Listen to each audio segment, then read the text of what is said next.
Two twin boys in 1862 could see the future, hear each other's thoughts, and then one night, they vanished without a trace. But what they left behind is even more terrifying. In the heavy heat of the Louisiana summer in 1862, the air felt thick with tension. The distant rumble of war echoed across the country, but on the Carter plantation, life followed its usual harsh rhythm. Long days in the fields, quiet nights filled with exhaustion, and an unspoken fear that never truly left. It was on one such night that Ruth went into labor. There was no doctor, only an older woman from the quarters who had helped deliver many children before. The small wooden cabin was dimly lit by a single flickering candle. Outside, the wind moved strangely through the trees, though the sky was clear. Ruth later said she felt something was wrong. Not pain, she was used to pain. But something else. Something watching. The first child came quickly. A boy. Silent. The woman helping her paused, confused. Most babies cried immediately, their voices filling the room with life. But this one didn't. He simply opened his eyes. Wide. Alert. Watching. Why isn't he crying? Ruth whispered, her voice shaking. Before the woman could answer, the second child came. Another boy. And just like his brother, silence. Two newborns lay side by side, staring up at the dim ceiling as if they understood more than they should. The candlelight flickered across their faces, and for a brief moment, the flame bent sharply, as if pushed by an unseen force. Ruth pulled them close, her heart racing. Elijah. Isaiah, she whispered, naming them without thinking, as if the names had already been chosen. From the very beginning, the twins did not behave like other children. They rarely cried. They rarely laughed. Instead, they watched. Everything. Everyone. By the time they were 2 years old, people in the quarters had started talking. Elijah would sit quietly for hours, observing conversations between adults. Then later, he would repeat those same conversations, word for word, tone for tone, even the parts spoken in whispers. At first, people thought it was coincidence. Then it happened again. And again. One evening, a man argued with his wife in hushed voices outside their cabin. No one else was around. The next morning, Elijah calmly repeated the entire argument while sitting in the dirt, as if he had been standing right beside them. The couple stared at him in horror. "No child hears like that," the man muttered. Isaiah was different. While Elijah remembered the past perfectly, Isaiah seemed to know what had not yet happened. The first time it occurred, Ruth dismissed it as childish imagination. Isaiah pointed at the sky and said, "Rain will fall before dark." The sky was bright blue. Not a single cloud. But before the sun disappeared, heavy rain poured down, flooding the fields. After that, Ruth began to listen more carefully. Isaiah would make small statements, never dramatic, never loud. The mule will fall. The bucket will break. He will not return today. Each time, he was right. Always right. Word spread slowly, carried in quiet whispers between tired workers. Some believed the twins were blessed. Others were not so sure. "Children like that," one woman said one night, her voice low, "they don't belong to this world." Ruth tried to protect them. She told them to stay close, to speak less, to hide what they could do. But children cannot hide what they do not fully understand. One afternoon, when the twins were about 4 years old, something happened that changed everything. A group of workers gathered near a broken wagon, struggling to fix a wheel. The work was frustrating, and tempers were rising. Elijah and Isaiah stood nearby, watching quietly. Suddenly, Isaiah spoke. "It will break again." The men ignored him. Moments later, as one of them forced the wheel into place, it snapped loudly, nearly injuring him. The men froze. Before anyone could react, Elijah stepped forward and pointed toward a small pile of tools nearby. "The iron pin is missing," he said calmly. The men checked. He was right. No one had noticed it was gone. A silence fell over the group, heavy and uncomfortable. One of the men slowly turned toward the twins. "How did you know that?" he asked. Neither boy answered. They simply looked at each other. That look, it unsettled everyone who saw it. It wasn't the look of children. It was something deeper. Something shared. From that day on, people began avoiding them. Not openly. Not cruelly. But quietly. Conversations would stop when the twins approached. Eyes would turn away. Mothers would pull their children closer. And eventually, the whispers reached the big house. Mr. Carter had heard many strange stories in his life, but he did not believe in superstition. Not at first. But when 3 different men told him the same story, about the boys who could see and know things they shouldn't, his curiosity was sparked. "Bring them to me," he ordered. Ruth's heart dropped when she heard the command. She knew this moment would come. She just didn't know how dangerous it would be. As Elijah and Isaiah were led toward the big house for the first time, they walked side by side in silence. Neither looked afraid. Neither looked confused. If anything, they looked like they already knew what was about to happen. When Elijah and Isaiah were brought into the big house for the first time, the air felt colder than outside.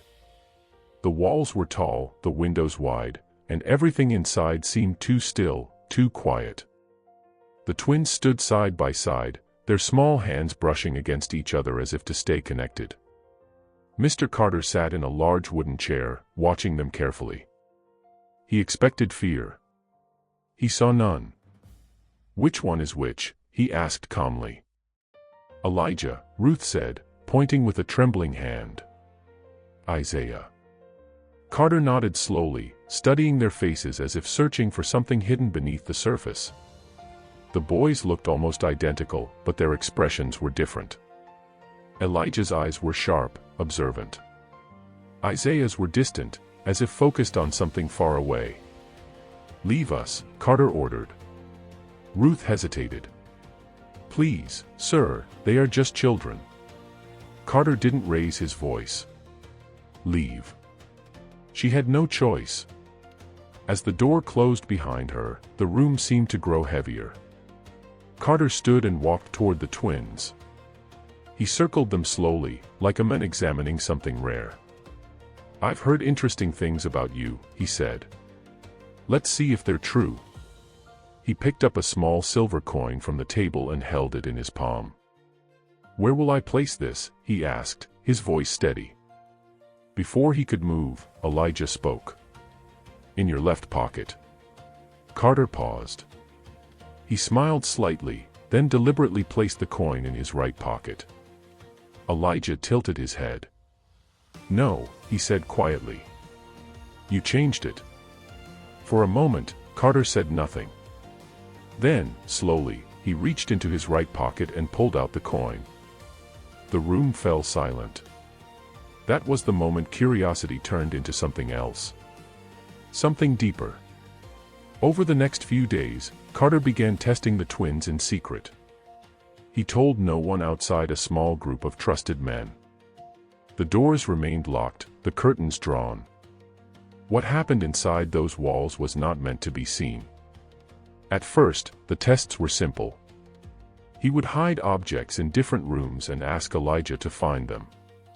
The boy never searched. He simply walked directly to the hiding place, as if guided by something unseen. A key under a loose floorboard. A book behind a false panel. A knife hidden beneath folded cloth. Each time, Elijah found it without hesitation. Carter began writing everything down. Isaiah's tests were different. Carter asked questions about things that had not yet happened. When will the carriage arrive? Will the rain come tomorrow? Will the deal go through? Isaiah never rushed his answers. He would pause, as if listening, then respond in a calm, steady voice. And every answer proved correct. Days turned into weeks, and Carter's fascination grew into obsession. He stopped seeing the twins as children. To him, they had become something valuable, something powerful. But there was one question that disturbed him more than anything else. Were they truly separate? Or were they somehow one? To answer that, he designed his most disturbing test. One night, under the dim glow of lantern light, the twins were taken into the house and separated for the first time in their lives. Elijah was placed in a small storage room at the back. Isaiah was locked in a bedroom on the opposite side of the house. Thick walls. Closed doors. No possible way to see or hear each other. Carter stood in the hallway with two of his men. "Now we find out," he said. Inside his room, Elijah sat quietly on the floor. "Tell me what your brother is doing," Carter called through the door. There was a long pause. Then Elijah spoke. "He is standing near the window." Carter nodded to one of his men, who quickly checked on Isaiah. "It's true," the men whispered, returning. Elijah continued. "He is touching the wall, now he is sitting down, now he is afraid." The second man checked again. Every word was correct. Carter felt a chill run through him. "How?" one of the men muttered. "How can he see him?" But the test wasn't over. Carter leaned closer to the door. "Ask your brother a question," he said. Inside the other room, Isaiah suddenly lifted his head, as if he had heard something. Elijah spoke softly, almost like a whisper. "What do you see?"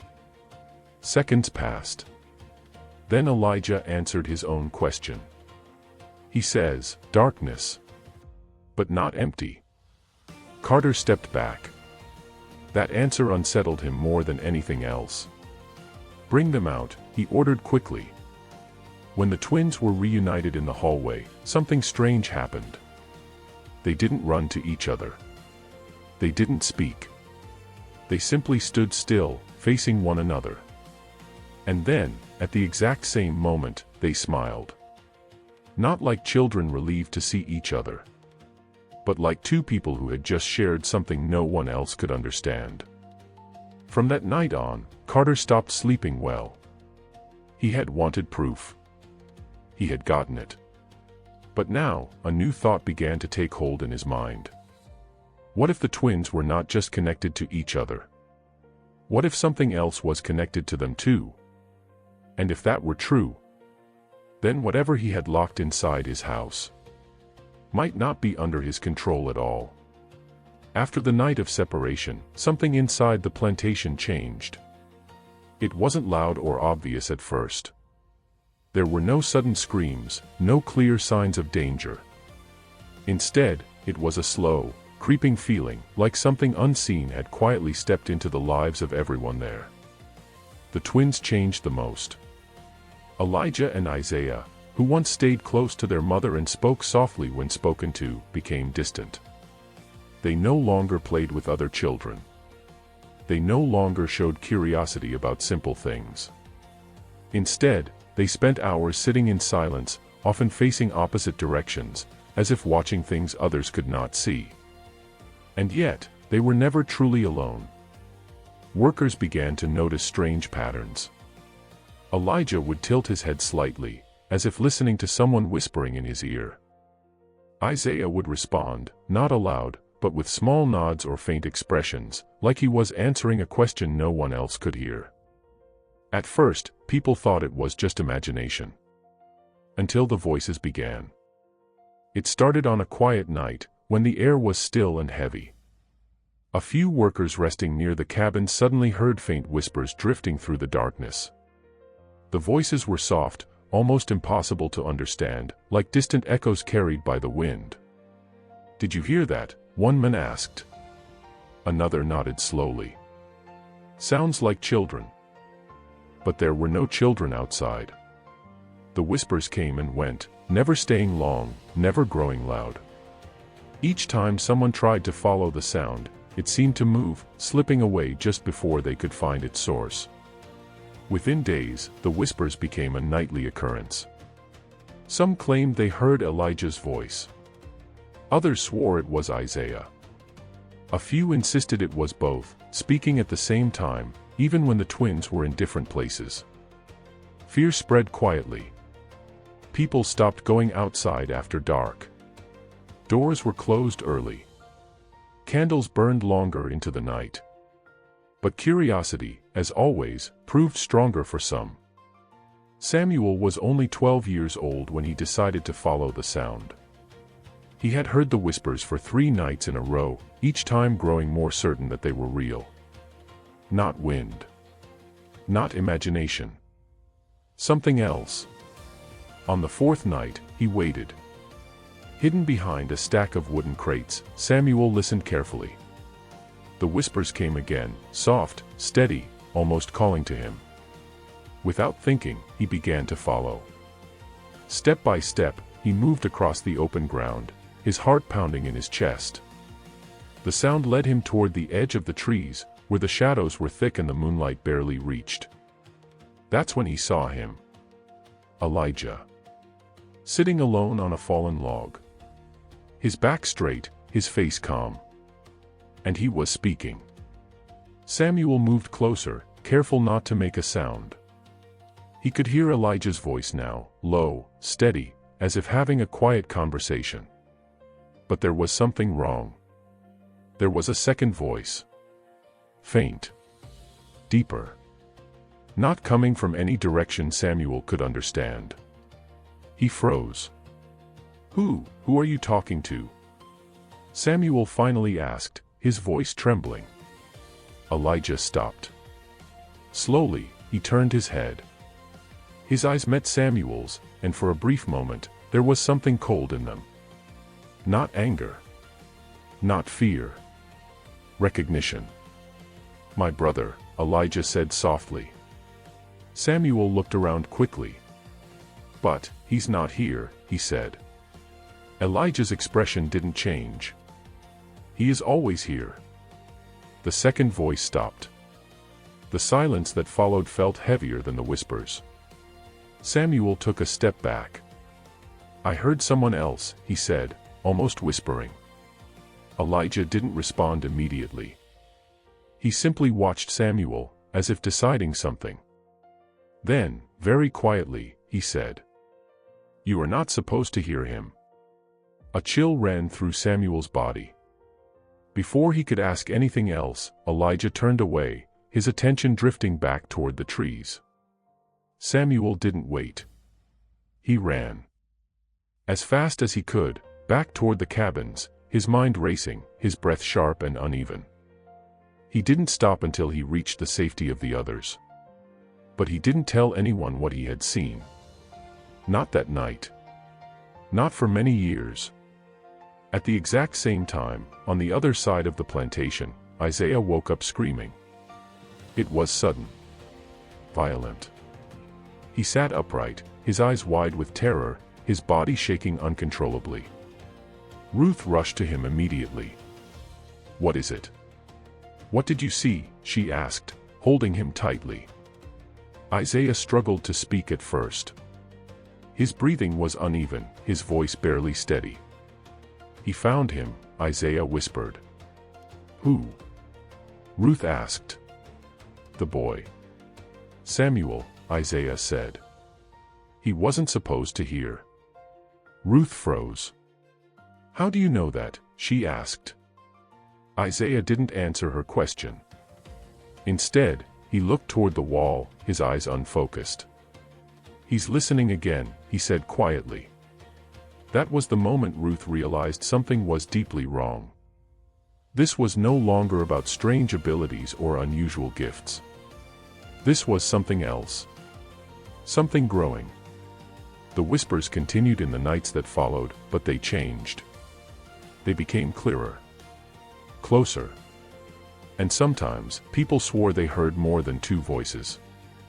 By the end of that week, no one doubted it anymore. The twins were not just connected to each other. They were connected to something else. Something that spoke in the dark. Something that listened. And whatever it was beginning to be heard. By late autumn of 1862, the plantation no longer felt like the same place. The air had grown tense, heavy with unease. Workers spoke less, laughed less, and avoided the twins whenever possible. Even during the day, there was a sense that something was wrong, something no one could fully explain. At night, it was worse. The whispers had not stopped. If anything, they had grown stronger. Some claimed they could now understand fragments of words, though no one could agree on what was being said. Others insisted they heard their own names being called softly in the darkness. Mr. Carter tried to ignore it. But he couldn't ignore the twins. What had once fascinated him now began to trouble him deeply. He had pushed them too far, tested them too much, and uncovered something he no longer understood. Yet instead of stopping, he made a decision that would change everything. He would sell them. Separately. If they are divided, he told his men, whatever power they hold will weaken. And if it doesn't, then we profit twice.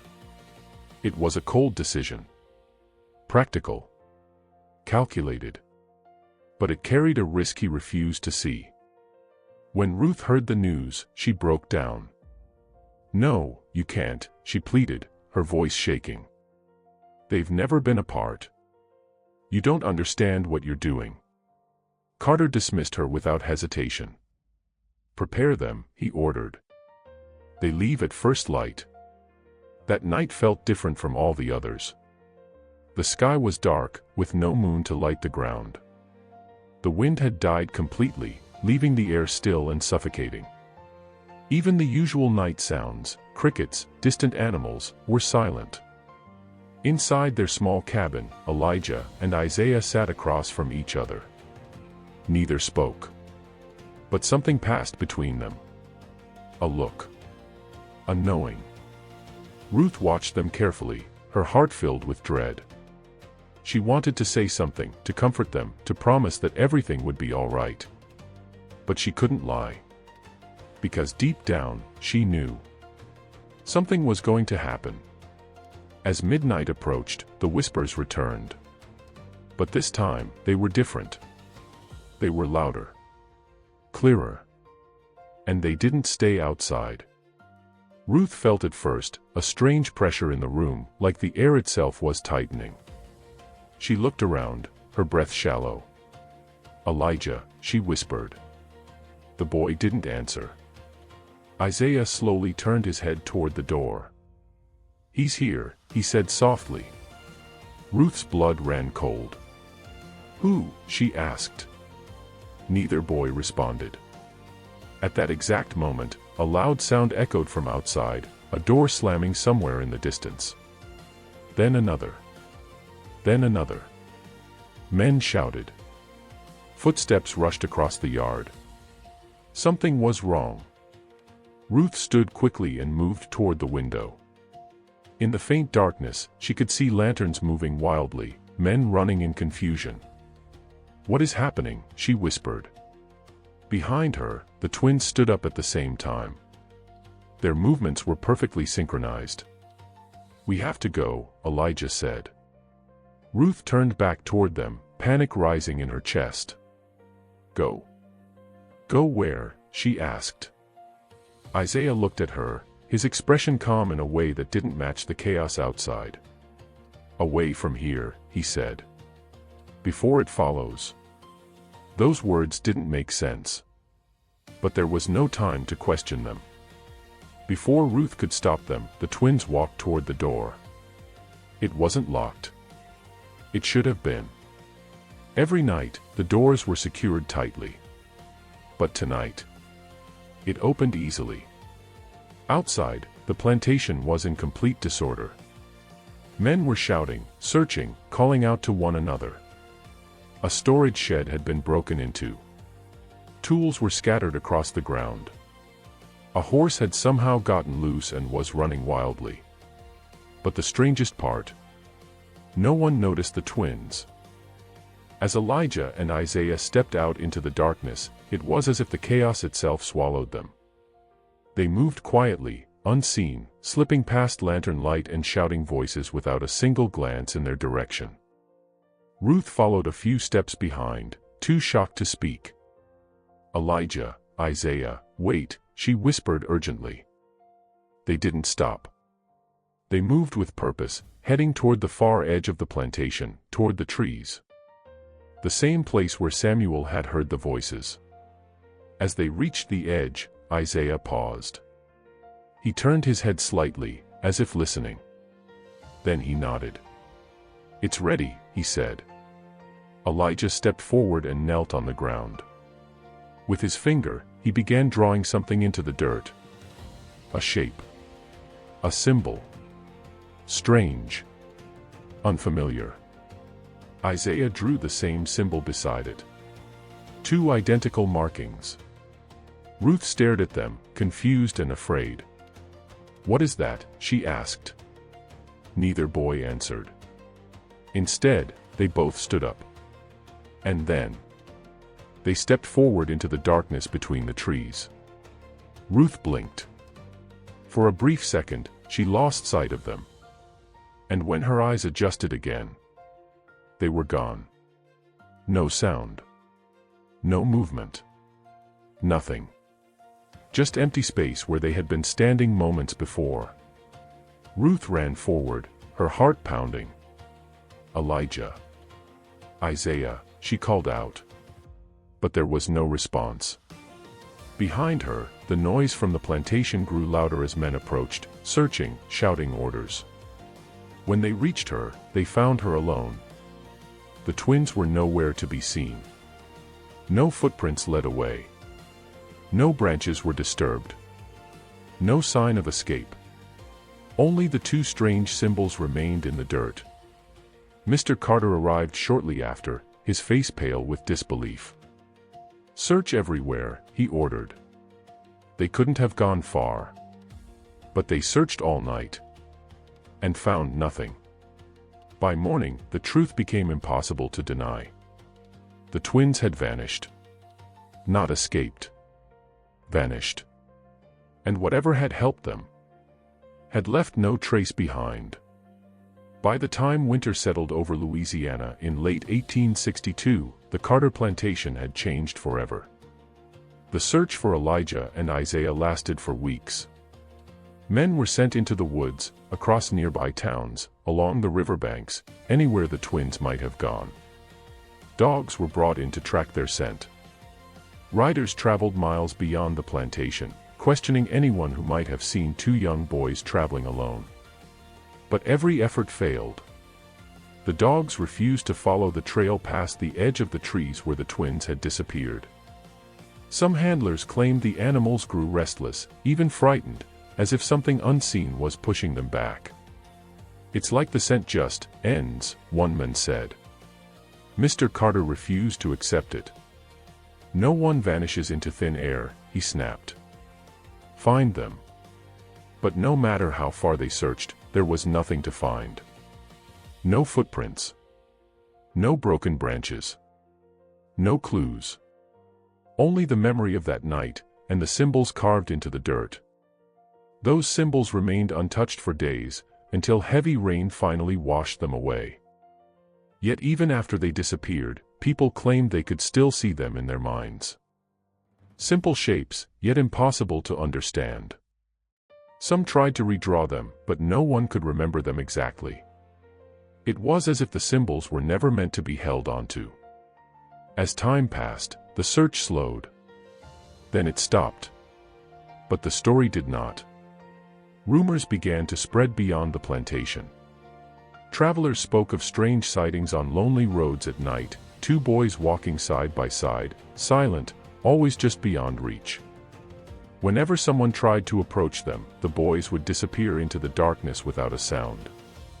One man swore he followed them for nearly a mile, only to lose them when they turned a corner that led to an empty field.